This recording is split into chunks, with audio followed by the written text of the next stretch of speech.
नमस्कार। PP news line के prime time में आप सबका स्वागत। मैं हूं रजनी अनुभव। आइए सबसे पहले नजर डालते हैं आज दिन भर की प्रमुख सुर्खियों पर। जम्मू कश्मीर में शुक्रवार को करीब 1.5 साल बाद 4G इंटरनेट सेवा हुई बहाल। जम्मू की 12 साल की बच्ची गुहिका सचदेव ने समाज के लिए एक मिसाल कायम की। ड्यूटी के दौरान मारे गए पुलिस कर्मियों के परिवारों के लिए मंजूर किया गया विशेष लोन। और डीडीसी चुनाव के दौरान महबूबा मुफ्ती को अपने गृह जिले अनंतनाग में मिला बड़ा झटका। अब खबरें विस्तार से। कोविड-19 के दौरान प्रभावित रेहड़ी फड़ी वालों के सहयोग देने वाली पीएम स्वनिधि योजना से महिलाओं को मजबूत बनाने में लद्दाख देश के लिए मिसाल बन गया है। देश में जहां 39% महिलाएं ही इस योजना का लाभ लेने के लिए सामने आई हैं, वहीं सिर्फ लद्दाख में 72% महिलाएं इस योजना से सशक्त होने के लिए सामने आई हैं। इससे ये साबित होता है कि लद्दाख में महिलाएं तेजी से आगे बढ़ रही हैं। लद्दाख में केंद्रीय योजना के तहत सरल ऋण लेने के लिए आए 253 आवेदकों में से 208 मंजूर किए गए हैं। अब तक 186 रेहड़ी फड़ी वालों को अपना कामकाज पटरी पर लाने के लिए ऋण दे दिया गया है। आत्मनिर्भर भारत अभियान के तहत इस योजना के लिए 19 लाख रुपए की राशि मंजूर की गई थी। योजना के तहत लाभ लेने वालों में से 49% महिलाएं फल व सब्जी की रेहड़ी फड़ी लगाती हैं।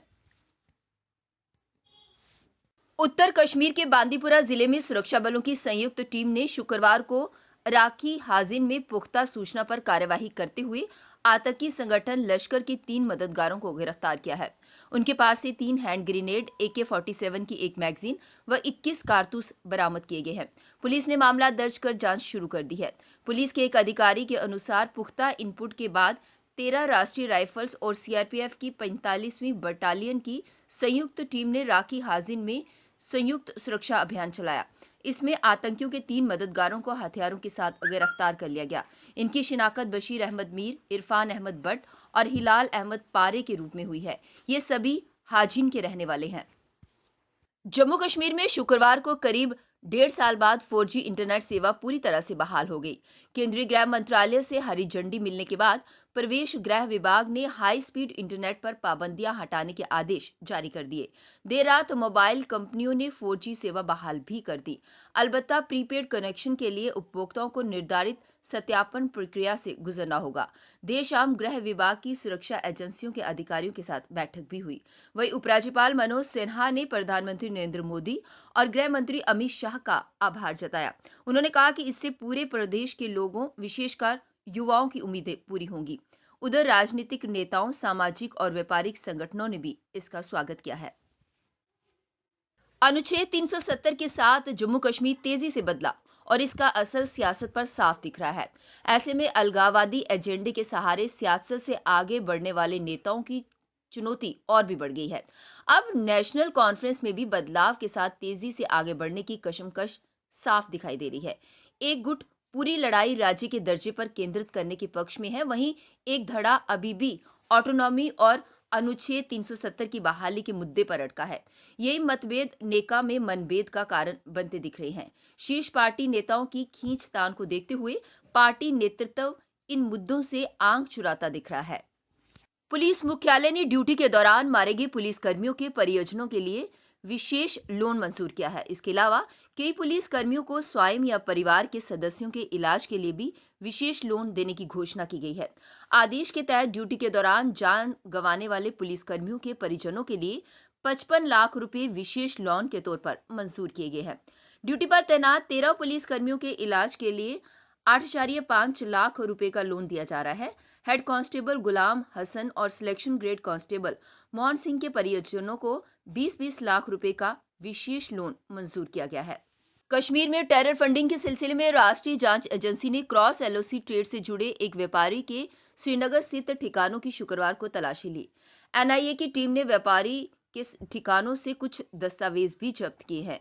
NIA की टीम ने CRPF और राज्य पुलिस की एक संयुक्त दस्ते की मदद से क्रॉस LOC ट्रेड से जुड़े फिरोज अहमद मल्ला के मकान व अन्य प्रतिष्ठानों पर छापा मारा। नूरबाग भगवानपोरा स्थित उसके ठिकाने पर करीब 5 घंटे तक तलाशी ली गई। NIA के अधिकारियों ने उसके कारोबार से जुड़े लेन देन के कई दस्तावेज, कुछ बैंक पासबुक, एक pen drive, computer, hard disk व लैपटॉप जब्त किया है। अलबत्ता जब्त सामान का कोई आधिकारिक ब्यौरा देर शाम तक जारी नहीं किया गया। कश्मीर में सबसे कठोर सर्दी के दिन चिल्ले कलां की विदाई के लिए श्रीनगर में संगीत संध्या का आयोजन किया गया। रुखसते चिल्ले कलां नामक इस कार्यक्रम का मकसद कश्मीर की युवा प्रतिभा को बढ़ावा देना था। यहाँ हम आपको बता दें कि जाड़े में सबसे सर्द 40 दिन के समय को कश्मीर में चिल्ले कलां कहा जाता है। ये 21 दिसंबर से आरंभ होकर 31 जनवरी को समाप्त होता है। इसके बाद चिल्ले कलां में डल झील और अन्य कई जल स्रोत पूरी तरह जम जाते हैं। श्रीनगर के शेरे कश्मीर कन्वेंशन सेंटर में चिल्ले कलां को विदाई देने के लिए संगीत कार्यक्रम का आयोजन किया गया। इस अवसर पर स्थानीय कलाकारों ने अपनी शानदार प्रस्तुति से माहौल को प्रफुल्लित कर दिया। कार्यक्रम की एक आयोजक महरीन बख्शी ने बताया कि हमारा उद्देश्य लोगों को घर से बाहर लाना है ताकि वे इस अंदाज में चिल्ले कलां को विदाई दे सकें। इसके साथ ही स्थानीय युवा प्रतिभाओं को मंच उपलब्ध भी कराना है। कलाकारों से बात करते हुए उनमें से एक कलाकार ने यह भी बताया कि कश्मीर तो प्रतिभाओं का एक बहुत बड़ा केंद्र है। पीपल्स डेमोक्रेटिक पार्टी की अध्यक्ष महबूबा मुफ्ती को अपने गृह जिले अनंतनाग में ही बड़ा झटका लगा है। जिला विकास परिषद चुनाव में लानूर सीट से विजयी घोषित पीडीपी प्रत्याशी पुनर्मतगणना में निर्दलीय प्रत्याशी से 61 वोटों से हार गई। इससे पूर्व वह 7 वोट से विजेता घोषित हुई थी। इस दौरान दोनों पक्षों में मतगणना केंद्र के आसपास जमकर हंगामा हुआ और नौबत मारपीट तक आ पहुंची। प्रशासन ने व्यवस्था बनाए रखने के लिए अनंतनाग, शोपियां व कुलगाम में इंटरनेट सेवाओं को बाधित रखा था। जम्मू की 12 साल की बच्ची गुहिका सचदेव ने समाज में एक मिसाल कायम की है। नन्ही बच्ची ने यूट्यूब में अपना गाना डाल दिया। जो भी पैसे कमाए वह कोरोना के जरूरतमंद मरीजों की सहायता के लिए दान दे दिए। शुक्रवार को उसने 1,11,000 रुपए मेडिकल कॉलेज जम्मू की प्रिंसिपल डॉक्टर शशि सुधन को सौंपे। गुहिका का कहना है कि उसने पिछले वर्ष नवंबर में अपने गाने का वीडियो यूट्यूब पर अपलोड किया। ये गाना वायरल हो गया। लोगों ने उसे खूब पसंद किया। उसका कहना है कि लॉकडाउन के दौरान उसने देखा कि कई लोग, विशेषकर हजारों श्रमिक, सैकड़ों किलोमीटर पैदल चलकर घरों में जा रहे हैं। ये देखकर उसे बहुत दुख हुआ। उन लोगों को ना ही खाने को कुछ मिलता था और ना ही पीने के लिए पानी मिलता था। उसने सोचा क्यों ना कुछ ऐसा किया जाए जिससे कि कुछ लोगों को फायदा हो सके। इसके लिए उन्होंने ये सारे पैसे दान कर दिए। पाकिस्तान ने हर साल की तरह इस साल भी कश्मीर एकता दिवस मनाया। इस मौके पर जनसंवाद करके पाकिस्तानी प्रधानमंत्री इमरान खान ने कहा कि वह हर एक मंच पर कश्मीर के दूत बनकर जाएंगे। वहीं पड़ोसी देश बांग्लादेश ने पाकिस्तान उच्चायुक्त को ढाका में कश्मीर एकता दिवस मनाने पर फटकार लगाई है। साथ ही पाकिस्तान से कश्मीर में आतंकवादी नहीं भेजने की मांग की है। बांग्लादेश ने पाक से कहा, मुजीबुर रहमान के हथियारों को शरण देना बंद करें। ढाका में शुक्रवार को बांग्लादेश के सामाजिक संगठनों बांग्लादेश डॉटर्स फाउंडेशन, मानुशेर माजी मानुशेर काजे और यस बांग्लादेश ने वर्ष 1971 में बांग्लादेश में जनसंहार करने पर पाकिस्तान की आलोचना की है। साथ ही पाकिस्तान से कहा कि वह उनके राष्ट्रपिता शेख मुजीबुर रहमान के हथियारों को अपने देश में शरण देना बंद करें। अब वक्त हो चला है ब्रेक का। मिलते हैं ब्रेक के बाद।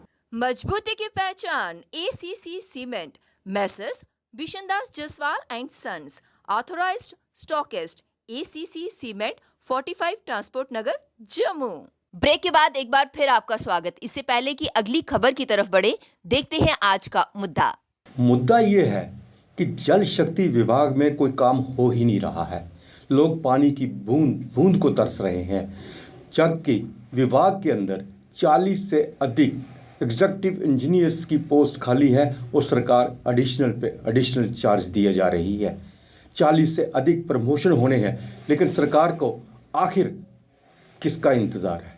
म्युनिसिपल कमेटी द्वारा आरएसपुरा बाजार में सफाई करवाने पे कोट बाजार एसोसिएशन के प्रेसिडेंट अनिल शर्मा ने उनका शुक्रिया अदा किया और कहा कि नालों की सफाई होने से पानी की निकासी अच्छी तरह से हो पाएगी और लोगों को पहले की तरह अब मुश्किलों का सामना नहीं करना पड़ेगा। नगर निगम जम्मू की हेल्थ एंड सैनिटेशन कमेटी के चेयरमैन नरेंद्र सिंह ने आज बाहूफोर्ट महाकाली मंदिर का दौरा किया और वहां सफाई अभियान शुरू करवाया। बाहूफोर्ट मार्केट एसोसिएशन ने चेयरमैन नरेंद्र सिंह द्वारा सारे इलाके में सफाई करवाने पर उनका शुक्रिया अदा किया। सारे का सारा कचरा उठा करके वो अपना जो हमारा कोट पड़वाल में या जहाँ भी हमारी सेग्रीगेटिंग यूनिट रखती हैं वहाँ ले जाएं। जम्मू को साफ सुथरा रखने में सभी हमारा साथ दें, यही प्रार्थना करते हुए माता रानी के दरबार से आपके माध्यम से। और एक चीज़ और कहना चाहता हूँ, जिसने भी ये किया है उसकी इंक्वायरी होगी कि साफ़ सफाई बंद करने का आदेश किसने दिया, इसकी हम प्रॉपर इंक्वायरी करेंगे। और आपसे ये वायदा करते हैं कि आने वाले टाइम में ऐसा कभी नहीं होगा। इन्हीं शब्दों के साथ अपनी वाणी को विराम देते हुए जय माता दी, जय माता दी, जय माता दी। प्रदेश कांग्रेस द्वारा आज कृषि सुधारक कानूनों के विरोध में विरोध प्रदर्शन किया गया। इस अवसर पर कांग्रेस नेता रमन भल्ला, मूलाराम भगत सहित कई नेताओं और कार्यकर्ताओं ने केंद्र सरकार के खिलाफ नारेबाजी की। इस अवसर पर रमन भल्ला ने कहा कि जिस प्रकार किसानों के आंदोलन को दबाने के लिए बीजेपी लगी हुई है, उससे ये साबित होता है कि भाजपा सरकार किसान विरोधी है। के लिए कि फौरी तौर पे सत्ता के नशे में सोई सरकार को जगा पाए, उसकी तरफ ध्यान आकर्षित कर पाए और फौरी तौर पे जो काले कानून है उसको वापस लेने पे जोरदार प्रदर्शन के माध्यम से वो सरकार इसकी तरफ ध्यान दे और अपने काले कानून वापस ले। पीपी न्यूज लाइन के प्राइम टाइम के आज के इस अंक में बस इतना ही। मुझे और मेरी पूरी टीम को दीजिए इजाजत और आप देखते रहिए पीपी न्यूज लाइन। नमस्कार। जम्मू में आई टेस्टिंग की साइंटिफिक और मॉडर्न टेक्नोलॉजी के लिए हमेशा याद रखें जेम ऑप्टिशियंस, जहां पर रखा जाता है आपकी हर जरूरत का ख्याल। Gem opticians with the facility of eye exercise, A scan, biometry, pachymetry और ऑटोमेटेड फील्ड एनालाइजर। और हाँ, हमारे यहाँ बढ़िया क्वालिटी के ब्रांडेड स्पेक्टिकल्स, सनग्लासेस और कॉन्टेक्ट लेंसेज मिलते हैं। आपका भरोसेमंद एक ही नाम, gem opticians, Gandhinagar. Gem opticians, Nai Basti. Gem opticians, Amphalla. Gem opticians, Trikuta नगर।